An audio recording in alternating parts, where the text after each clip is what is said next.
Hello everyone, welcome to my DP helping channel. আজকে তোমাদের class করাবো সুপার 30 থেকে যে প্র্যাকটিস সেটগুলো তোমাদের করাচ্ছি। এই প্র্যাকটিস সেটগুলো তোমাদের প্রত্যেকটা এক্সামের জন্য খুবই গুরুত্বপূর্ণ।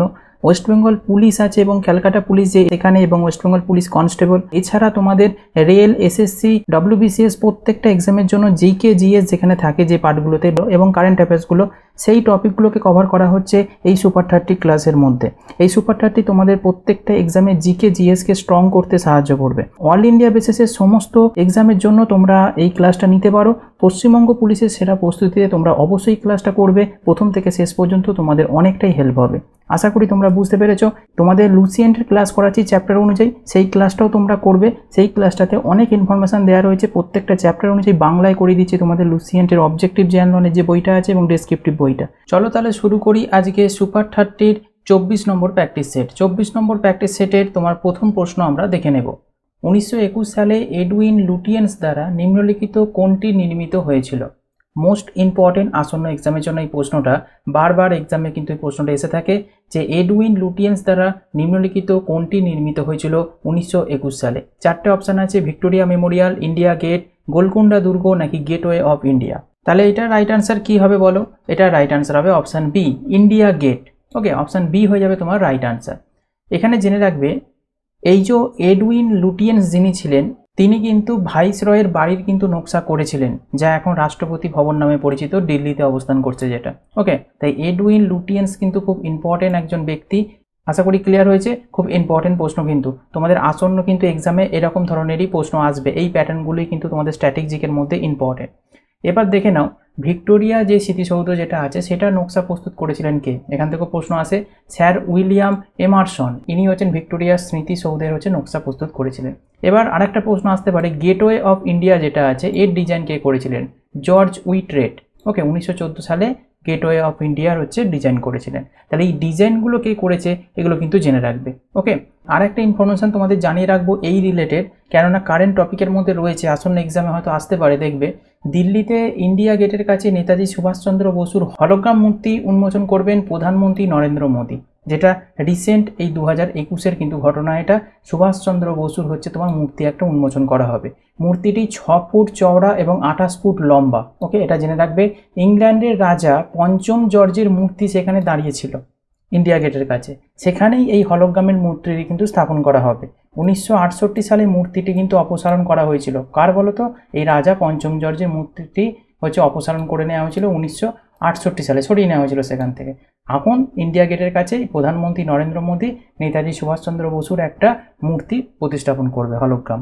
বোঝা যাচ্ছে? তাই এটা কিন্তু ইম্পর্টেন্ট এই রিলেটেড হিসাবে। ওকে, চলো পরবর্তী প্রশ্নে আমরা চলে যাব। 2 নম্বর ইম্পর্টেন্ট প্রশ্ন দেখো কনস্টিটিউশন থেকে। যুক্তরাষ্ট্রীয় শাসন ব্যবস্থা ভারতীয় সংবিধানে কোথা থেকে গৃহীত হয়েছে? এই কোথা থেকে কোন সংবিধানগুলোকে নেওয়া হয়েছে, মানে অ্যাডপ্ট করা হয়েছে, সেগুলো কিন্তু ইম্পর্টেন্ট কিন্তু এক্সামের জন্য। ওকে, তাহলে এইটা কি হবে বলো? যুক্তরাষ্ট্র শাসন ব্যবস্থা নেওয়া হয়েছে কোথা থেকে? আয়ারল্যান্ড, ব্রিটেন, রাশিয়া নাকি কানাডা? রাইট আনসার হবে কানাডা থেকে নেওয়া হয়েছে। এবার জেনে নাও যেগুলো ইম্পর্টেন্ট এক্সামে আসে।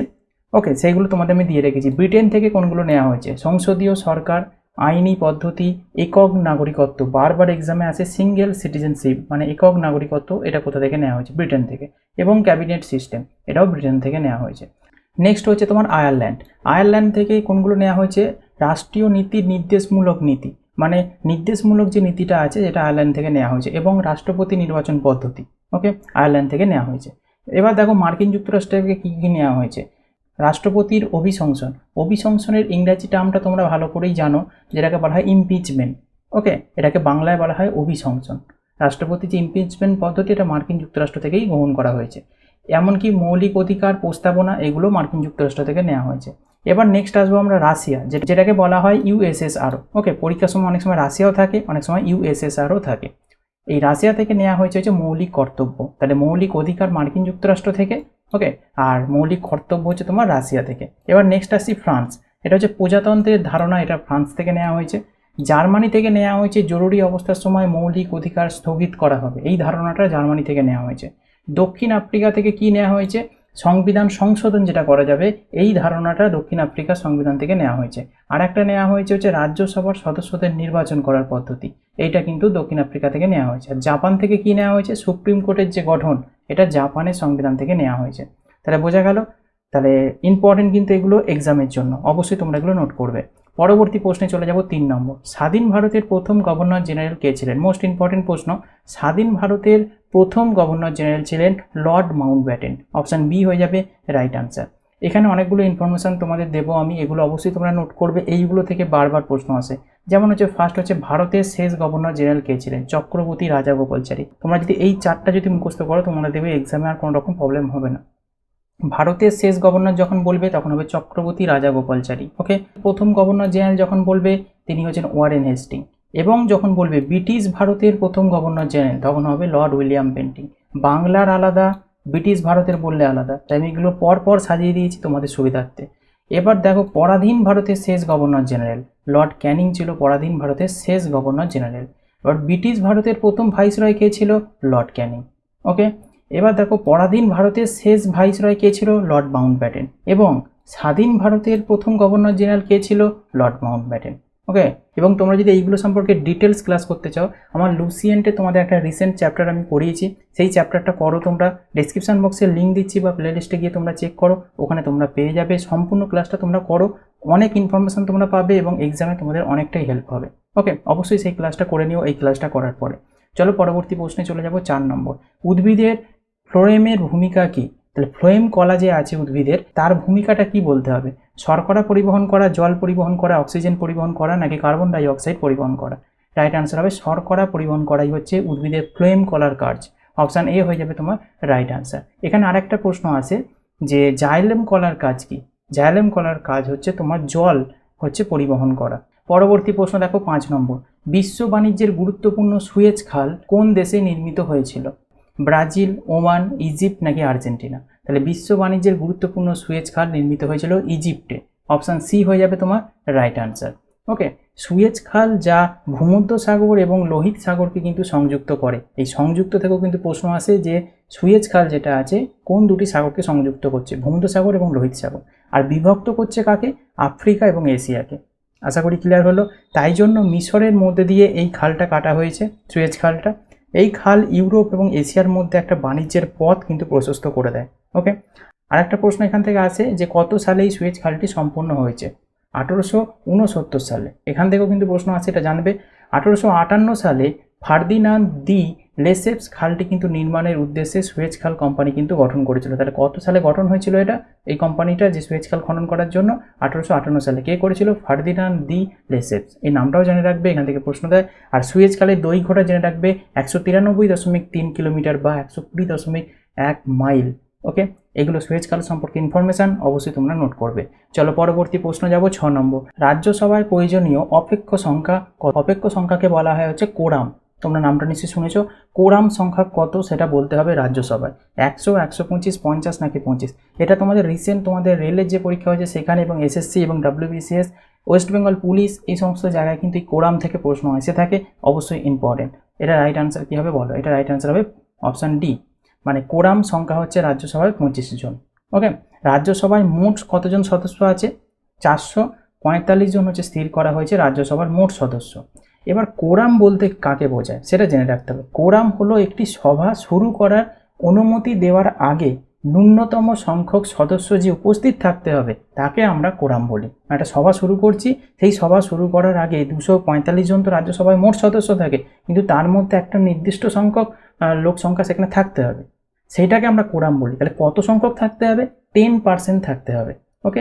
ভারতীয় সংবিধানের 100তম অনুচ্ছেদে বলা হয়েছে যে সংসদের যে কোনো কক্ষে সভা গঠনের জন্য, কোরাম গঠনের জন্য হাউসের মোট সদস্য সংখ্যার কমপক্ষে 10% উপস্থিত কিন্তু অবশ্যই থাকতে হবে। মানে 245 জনের 10% মানে 25 জন তোমাকে অবশ্যই থাকতে হবে।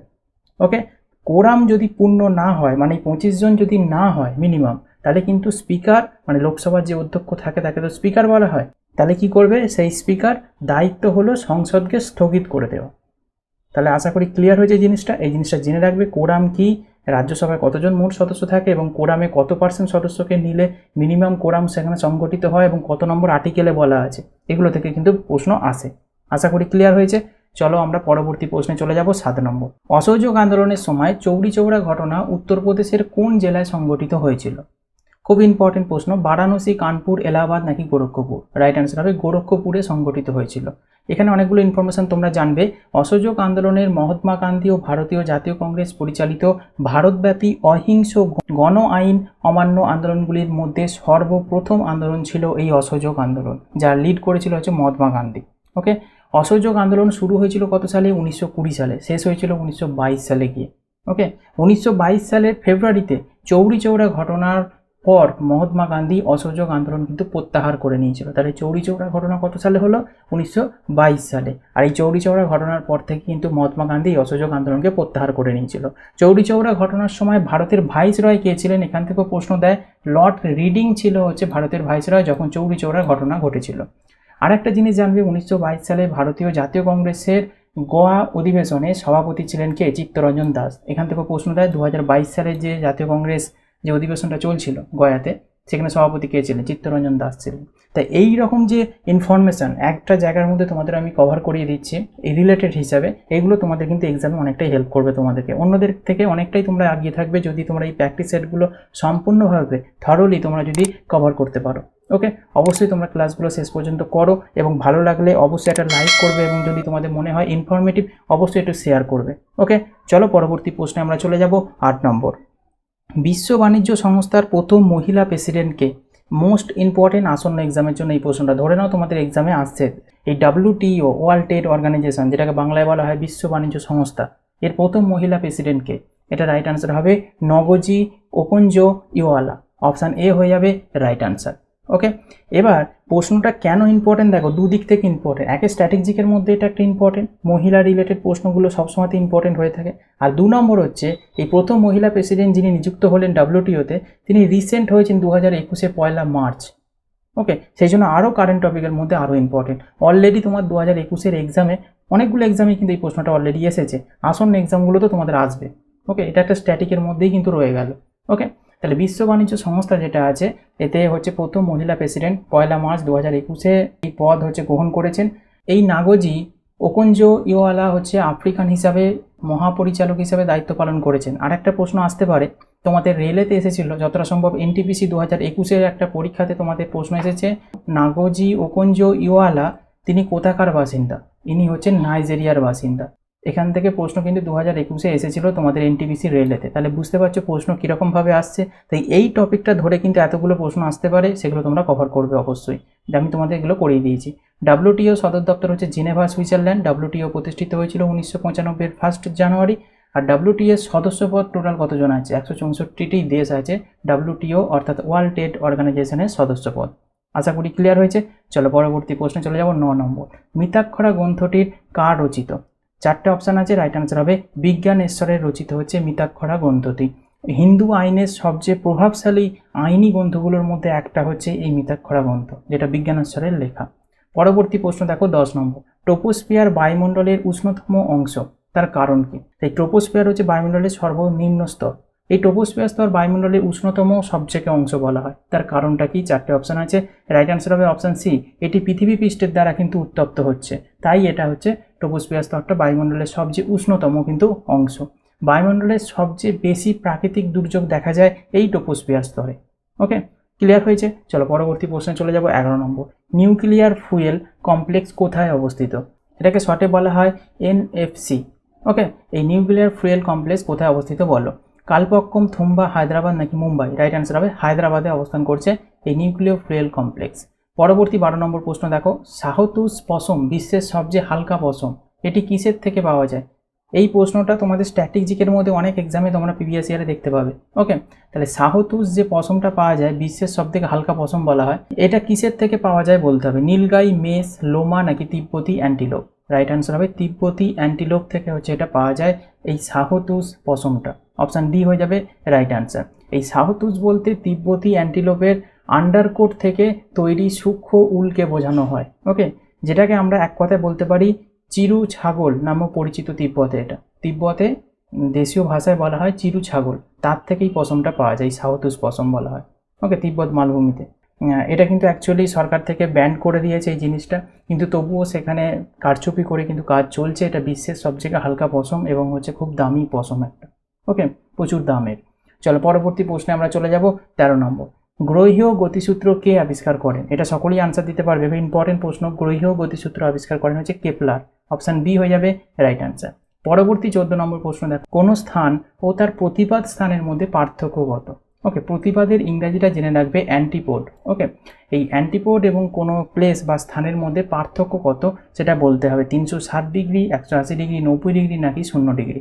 রাইট আনসার হবে 180 ডিগ্রি। অপশান বি হয়ে যাবে রাইট আনসার। এখানে একটা জিনিস জেনে রাখবে, প্রতিপাদ স্থান বলতে কাকে বলা হয় সেটা জেনে রাখতে হবে। ভূপৃষ্ঠের উপর অবস্থিত কোনো বিন্দুর বিপরীত বিন্দুকে সেই বিন্দুর প্রতিপাদ স্থান বলে। মানে ভূপৃষ্ঠে যখন অবস্থান করছে কোনো একটা বিন্দু, তার বিপরীত বিন্দু যেটা থাকবে তাকে আমরা প্রতিপাদ স্থান বলবো।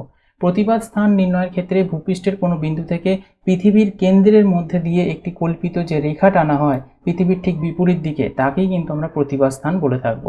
এটা কিন্তু জেনে রাখবে। ওকে, চলো পরবর্তী প্রশ্নে আমরা চলে যাব। 15 নম্বর, নিম্নলিখিতদের মধ্যে কে দিল্লি দরবার 1911 সময় দিল্লিতে ভিত্তিপ্রস্তর স্থাপন করে? খুব ইম্পর্টেন্ট প্রশ্ন। এই চারজন যে আছে এনাদের মধ্যে কে 1911 সালের সময় দিল্লিতে ভিত্তিপ্রস্তর স্থাপন করেছিলেন বলতে হবে। ইনি হচ্ছে পঞ্চম জর্জ। অপশান বি হয়ে যাবে রাইট আনসার। ওকে, ইম্পর্টেন্ট প্রশ্ন কিন্তু এটা তোমাদের রেলের এনটিপিসিতে কিন্তু এসেছিল, আর এসএসসি জিডি যে এক্সাম হয়েছিল সেখানেও তোমাদের এই প্রশ্নটা কিন্তু এসেছে। খুব ইম্পর্টেন্ট। পরবর্তী প্রশ্ন দেখো 16 নম্বর, ভারতীয় নৃত্যশৈলী মণিপুরী বেশিরভাগ কোন বিষয়ের উপর আধারিত? তাহলে মণিপুরী যে নৃত্যশৈলীটাই আছে, তোমরা নাম শুনেছ, এটা একটা ভারতীয় নৃত্যশৈলী। এটা কোন বিষয়ের উপর আধারিত বলো? ভগবান বিষ্ণু, ভগবান ব্রহ্মা, ভগবান শিব নাকি কৃষ্ণ গোপিনী? রাইট আনসার হবে কৃষ্ণ গোপিনীদের উপর ভিত্তি করে এই নৃত্যশৈলী মণিপুরীটা কিন্তু গড়ে উঠেছে। অপশান ডি হয়ে যাবে রাইট আনসার। দেখো প্রশ্ন স্ট্যান্ডার্ডগুলো তোমাদেরকে আমি দেখানোর চেষ্টা করছি এবং প্রশ্নের প্যাটার্নগুলো তোমাদেরকে লেটেস্ট প্যাটার্নে তোমাদের করানোর চেষ্টা করছি, যাতে আসন্ন যে এক্সামগুলো তোমাদের আছে প্রত্যেকটা এক্সামে যেন তোমাদের কভার হয়ে যায়। ওকে, আগে প্রশ্ন আসতো ডাইরেক্ট মণিপুরী নৃত্য কোথায় হয়, সেগুলো আসছে এক্সামে, কিন্তু সেগুলোর প্যাটার্নটা আস্তে আস্তে কমে যাচ্ছে, তার ট্রেন্ডটা কমে যাচ্ছে। কিন্তু এখন বর্তমানে সেই রিলেটেডই প্রশ্ন আসছে, কিন্তু তার অ্যাডভান্স অনেক দিক থেকে কিন্তু প্রশ্নগুলো আসছে, সেইগুলি এক্সাম্পল হচ্ছে এইগুলো। ওকে, তাই এইগুলো কিন্তু তোমাদের জেনে রাখতে হবে। পরবর্তী প্রশ্ন দেখো, নিম্নলিখিত দেশগুলির মধ্যে কোনটি ওপেকের সদস্য?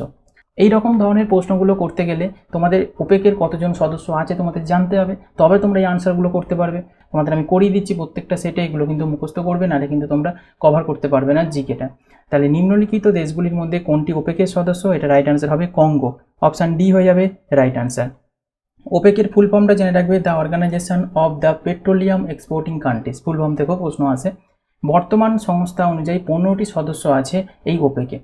ওকে, বর্তমানে 2022 অনুযায়ী আজ পর্যন্ত কি কি আছে সেগুলো একটু জেনে রাখবে। আলজেরিয়া, অ্যাঙ্গোলা, কঙ্গো, ইকুয়েডর, নিরক্ষীয় Guinea, Gabon, Iran, Iraq, Kuwait, Libya, Nigeria, Qatar, Saudi Arab, সংযুক্ত আরব আমিরাত, ওকে ইউএই যেটাকে বলা হয়ে থাকে সংযুক্ত আরব আমিরাতকে, এবং ভেনেজুয়েলা। এই 15টি দেশ নিয়ে হচ্ছে ওপেকের সদস্য। আর একটা জিনিস মনে রাখবে, ওপেকের সদর দপ্তর কোথায় অবস্থান করছে? অস্ট্রিয়ার ভিয়েনাতে। ওকে, আর এটা প্রতিষ্ঠিত হয়েছিল কত সালে? 1960-এর সেপ্টেম্বরে। কোথায়? না ইরাকের বাগদাদে। তাহলে প্রতিষ্ঠিত হচ্ছে ইরাকের বাগদাদে 1960-এ, আর এর সদর দপ্তর আছে অস্ট্রিয়ার ভিয়েনাতে। ওকে, এখানগুলো কিন্তু তোমাদের জানতে হবে, স্ট্যাটিকের মধ্যে ইম্পর্টেন্ট এগুলো প্রশ্ন আছে। পরবর্তী প্রশ্ন দেখো 18 নম্বর, লখনৌ শহরের 1857 সালের বিদ্রোহের নেতৃত্ব দিয়েছিলেন কে? এটা সকলেই আনসার তোমাদের করা উচিত, কেননা যারা গ্র্যাজুয়েশন লেভেলে পরীক্ষা দিচ্ছ তাদের এটা 4টা মুখস্থ রাখা দরকার। 1857 সালে যে বিদ্রোহ হয়েছিল সেখানে কারা কারা নেতৃত্ব দিয়েছিল? তাহলে এটা রাইট আনসার কী হবে? লখনৌ থেকে নেতৃত্ব দিয়েছিল বেগম হজরত মহল। অপশান সি হয়ে যাবে রাইট আনসার। ওকে, তোমাদের দেখো একটা চার্ট আমি দিয়েছি 1857 সালে যে বিদ্রোহগুলো হয়েছিল বিভিন্ন জায়গা থেকে, দিল্লি, কানপুর, লখনৌ, ঝাঁসি, এলাহাবাদ এবং বিহারের জগদীশপুর। এইখানে কত সালে বিদ্রোহ শুরু হয়েছিল, কবে বিদ্রোহটা শেষ হয়েছিল, তার ইন্ডিয়ান লিডার কারা কারা ছিল এবং ব্রিটিশ দমনকারী কারা কারা ছিল তাদের নামগুলো আমি দিয়েছি। এই চারটা তোমাদের আমি অলরেডি কিছুদিন আগে লুসিয়েন্টের তোমাদের হিস্ট্রির যে ক্লাস করাছিলাম সেখানে আমরা ডিটেলসে করিয়েছি, ডিটেলসে বুঝিয়েছি। ওখানে ক্লাসটা তোমরা করে নিও যারা করোনি, অবশ্যই সেই ক্লাসটা করবে। তোমাদের আসন্ন যে কটা এক্সাম আছে প্রত্যেকটা এক্সামে কিন্তু হেল্পফুল হবে। তোমাদের লুসিয়েন্টের ক্লাস কিন্তু খুব ইম্পর্টেন্ট, আমি বাংলায় করাচ্ছি, সেগুলো একদম তোমাদের চ্যাপ্টার অনুযায়ী তোমাদের ডিটেলস ইনফরমেশন দিচ্ছি। লুসিয়েন্টের অবজেক্টিভ এবং তোমাদের লুসিয়েন্টের ডেসক্রিপটিভ দুটো বইটাই কিন্তু কভার করছি আমি। অবশ্যই সেই ক্লাসগুলো তোমরা করো, প্রত্যেকটা চ্যাপ্টার অনুযায়ী প্রত্যেকটা সাবজেক্ট অনুযায়ী আমি করিয়েছি, ওগুলো করে নিও, তোমরা কিন্তু অনেকটাই হেল্প পাবে। ওকে, দেখো এই চারটা তোমাদের রয়েছে। তোমাদের এখান থেকে দিল্লি থেকে তোমাদের নেতৃত্ব দিয়েছিল হচ্ছে দ্বিতীয় বাহাদুর শাহ জাফর এবং বখত খান, আর কানপুর থেকে দিয়েছিল নানা সাহেব, তার রাজকীয় সেনাপতি তাঁতিয়া টোপি, এনারা দুজনে দিয়েছিল কানপুর থেকে। লখনৌ থেকে দিয়েছিল বেগম হজরত মহল, এই প্রশ্নটাই এসেছিল। ঝাঁসি থেকে দিয়েছিল রানী লক্ষ্মীবাই, এলাহাবাদ থেকে দিয়েছিল লিয়াকত আলী, আর কুয়ের সিং এবং অমর সিং দিয়েছিল বিহারের জগদীশপুর থেকে। চলো পরবর্তী প্রশ্নে আমরা চলে যাব 19 নম্বর। জাতিসংঘ নামটি কবে গঠন করা হয়েছিল? চারটে অপশান আছে। জাতিসংঘ নামটি গঠন করা হয়েছিল 1942-এর 1 জানুয়ারি। ওকে, তোমাদের ওই জন্য বলি সাল এবং ডেট দুটোই তোমাদের জানতে হবে, নাহলে কিন্তু এক্সামে কনফিউজ হয়ে যাবে। 1942-এর 1 জানুয়ারি হচ্ছে জাতিসংঘ গঠন হয়েছিল। জাতিসংঘকে ইংরেজিতে বলা হয় ইউএন।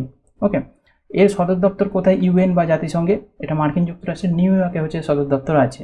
আর জাতিসংঘে কটা দেশ নিয়ে গঠিত হয়েছে? 193টা। আর একটা জিনিস জেনে রাখবে, জাতিসংঘ হলো একটি আন্তঃসরকারি সংস্থা। ওকে, যার উদ্দেশ্যটা কি জাতিসংঘের মানে ইউএনের, এর উদ্দেশ্যটা জেনে রাখবে, আন্তর্জাতিক শান্তি ও নিরাপত্তা বজায় রাখা এবং দেশগুলির মধ্যে একটা বন্ধুত্বপূর্ণ সম্পর্ক গড়ে তোলাই হচ্ছে এই জাতিসংঘ বা ইউএনের হচ্ছে প্রধান কাজ। ওকে, চলো নেক্সট প্রশ্নে আমরা চলে যাই 20 নম্বর।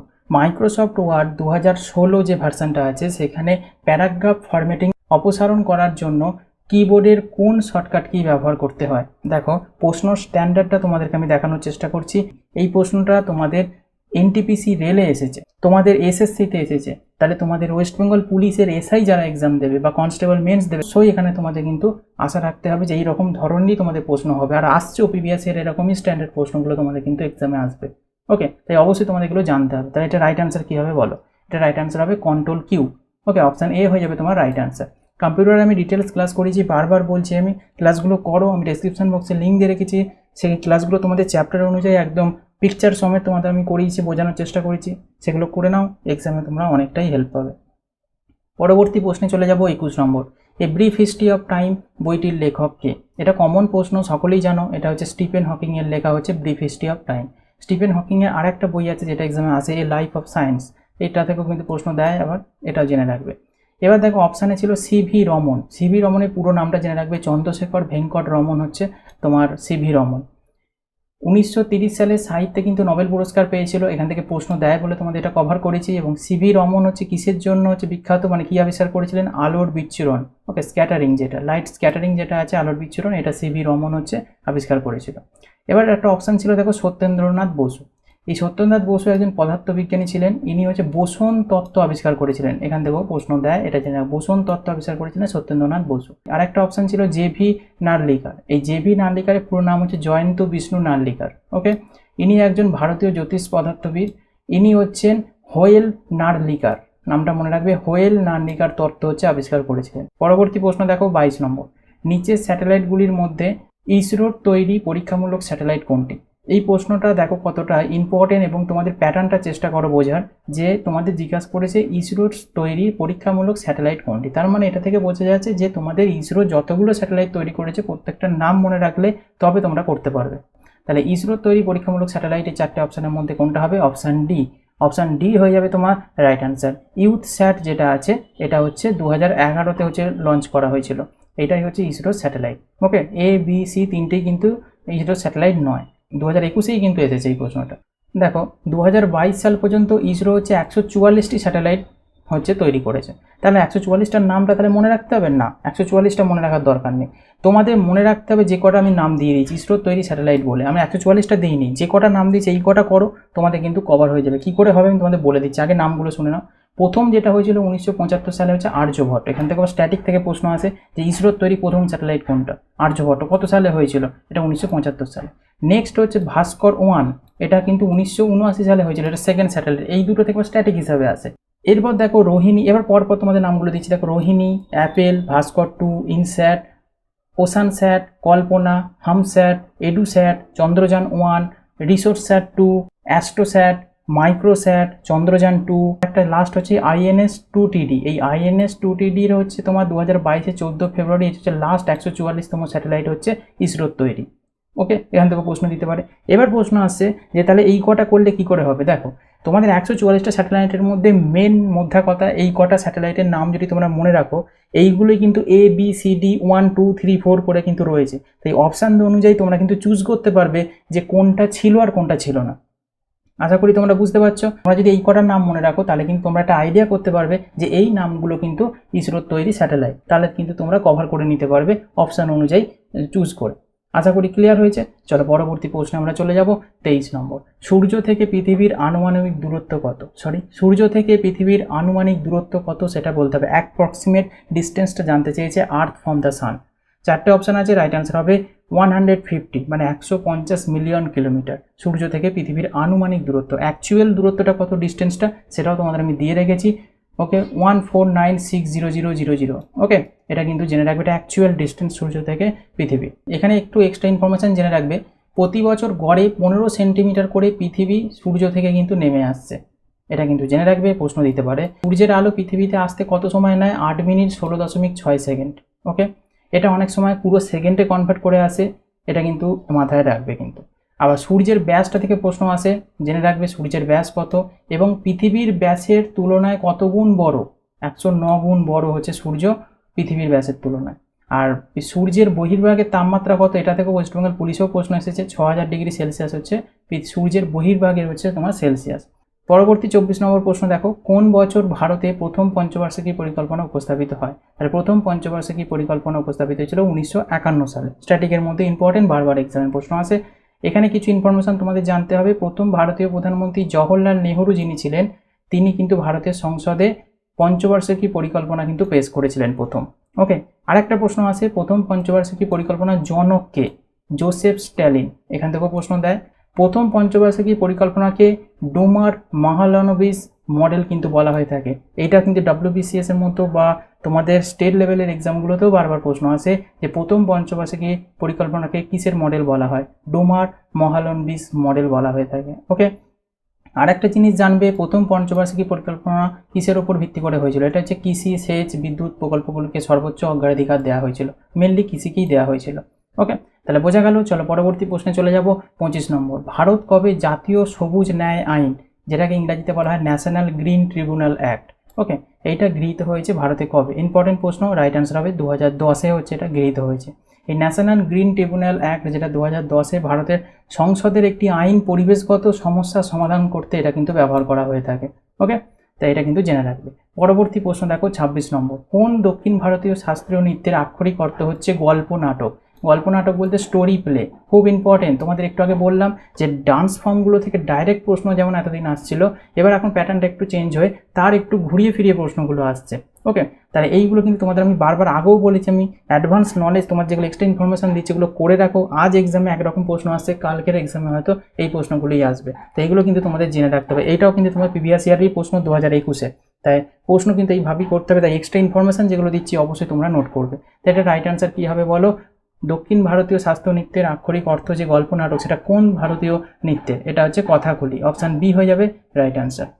কথাকলি মোহিনীঅট্টম হচ্ছে কেরালার ঐতিহ্যবাহী নৃত্য, জেনে রাখবে। আর ভারতনাট্যম হচ্ছে তামিলনাড়ুর ঐতিহ্যবাহী নৃত্য। এগুলো থেকেও কিন্তু প্রশ্ন দেয়, এগুলো অবশ্যই তোমরা নোট করবে। পরবর্তী 27 নম্বর প্রশ্ন দেখো, ভারতবর্ষের মাঝখান দিয়ে কোন রেখা গেছে? এটা সকলেই জানো, ভারতবর্ষের মাঝখান দিয়ে কর্কটক্রান্তি রেখা গেছে। অপশান সি হয়ে যাবে রাইট আনসার। এবার প্রশ্ন হচ্ছে গিয়ে এখান থেকে যেগুলো তোমাদের জানতে হবে, এই যে ক্যান্সার মানে টপিক অফ ক্যান্সার বলা হয় কর্কটক্রান্তি রেখাকে, এটা গ্রীষ্মমণ্ডলটি 17টি দেশের মধ্যে দিয়ে গেছে। তাহলে কর্কটক্রান্তি রেখা কটি দেশের মধ্যে দিয়ে গেছে? 17টি দেশের মধ্যে দিয়ে। এই দেশগুলোর নামও জানতে হবে। তোমাদের রিসেন্ট এক্সাম তুমি যদি প্রিভিয়াস ইয়ার দেখো এসএসসির, সেখানে দেখতে পাবে তোমাদের এই দেশগুলো 4টে অপশান দিয়ে বলছে কোন দেশের মধ্যে দিয়ে ভারতের কর্কটক্রান্তি রেখা যায়নি। তাহলে বুঝতে পারছো প্রশ্ন স্ট্যান্ডার্ডটা কোন জায়গায় গেছে। তাহলে তোমাদের এই 17টা দেশের নাম মনে রাখতে হবে। দিয়ে দিয়েছি আমি আলজেরিয়া, নাইজার, লিবিয়া, মিশর, সৌদি আরব, সংযুক্ত আরব আমিরাত, ওমান, ভারত, বাংলাদেশ, মায়ানমার, চীন, তাইওয়ান, মেক্সিকো, বাহামা, মৌরিতানিয়া এবং মালি। এই 17টি দেশের মধ্যে দিয়ে টপিক অফ ক্যান্সার অর্থাৎ কর্কটক্রান্তি রেখা কিন্তু গেছে। এবার প্রশ্ন আসছে শুধু এটা জানলেই হবে না, ভারতের কোন কোন রাজ্যগুলোর উপর দিয়ে কর্কটক্রান্তি রেখা গেছে এটাও কিন্তু তোমাদের জানতে হবে। কোন কোন রেখার উপর দিয়ে গেছে? একটা শর্টকাট তোমাদের আমি দিয়েছি, যেটা অনেকেই তোমরা জানো, খুব কমন একটা শর্টকাট, কর্কট মিত্র গামছা পরা ছাড়লো। এই টিকটা যদি তোমরা মনে রাখো তাহলে কিন্তু তোমরা এই কর্কটক্রান্তি রেখা ভারতের কোন কোন স্টেটের উপর দিয়ে গেছে তোমরা কিন্তু মনে রাখতে পারবে। দেখো, কর্কট হচ্ছে কর্কটক্রান্তি রেখা, মিত্রর হচ্ছে তোমার হচ্ছে মিজোরাম, তয়রাপলাটা হচ্ছে ত্রিপুরা, গামছার গটা হচ্ছে গুজরাট, মটা হচ্ছে মধ্যপ্রদেশ, ছাটা হচ্ছে ছত্তিশগড়। ওকে, পড়ার পটা হচ্ছে পশ্চিমবঙ্গ, রাটা হচ্ছে তোমার রাজস্থান, আর ছাল্লো হচ্ছে তোমার ঝাড়খণ্ড। ওকে, কর্কট মিত্র গামছা পরা ছাল্লো, এটা যদি তোমরা মনে রাখো তাহলে ভারতের যে রাজ্যগুলোর উপর দিয়ে কর্কটক্রান্তি রেখা গেছে এগুলো কিন্তু তোমরা মনে রাখতে পারো। ওকে, এই ট্রিকটা ইউজ করে, এটা কিন্তু খুব ইম্পর্টেন্ট, এগুলো থেকে প্রশ্ন আসে। চলো পরবর্তী প্রশ্নে চলে যাবো 28 নম্বর। ভারতীয় সংবিধানের কোন ধারায় নির্বাচন কমিশন গঠনের কথা বলা হয়েছে? চারটে অপশন আছে, রাইট আনসার হবে 324 নম্বর ধারা অনুযায়ী ভারতীয় সংবিধানের নির্বাচন কমিশন গঠনের কথা বলা হয়েছে। অপশন এ হয়ে যাবে রাইট আনসার। ধারাগুলো কিন্তু খুব ইম্পর্টেন্ট। পরবর্তী প্রশ্ন 29 নম্বর, একজন ভারতীয় নাগরিকের লোকসভায় নির্বাচিত হতে গেলে সর্বনিম্ন কত বয়স হতে হবে? এখান থেকে বারবার প্রশ্ন আসে, লোকসভা, রাজ্যসভা, বিধানসভা, বিধান পরিষদ, এগুলোতে সর্বনিম্ন বয়স কত হতে হবে, এগুলো থেকে প্রশ্ন আসে। এগুলো কিন্তু তোমরা অবশ্যই মুখস্থ করে নেবে। তাহলে এটা রাইট আনসার কী হবে বলো? এটা রাইট আনসার হবে 25 বছর। লোকসভা নির্বাচিত হতে গেলে সর্বনিম্ন 25 বছর বয়স হতে হয়।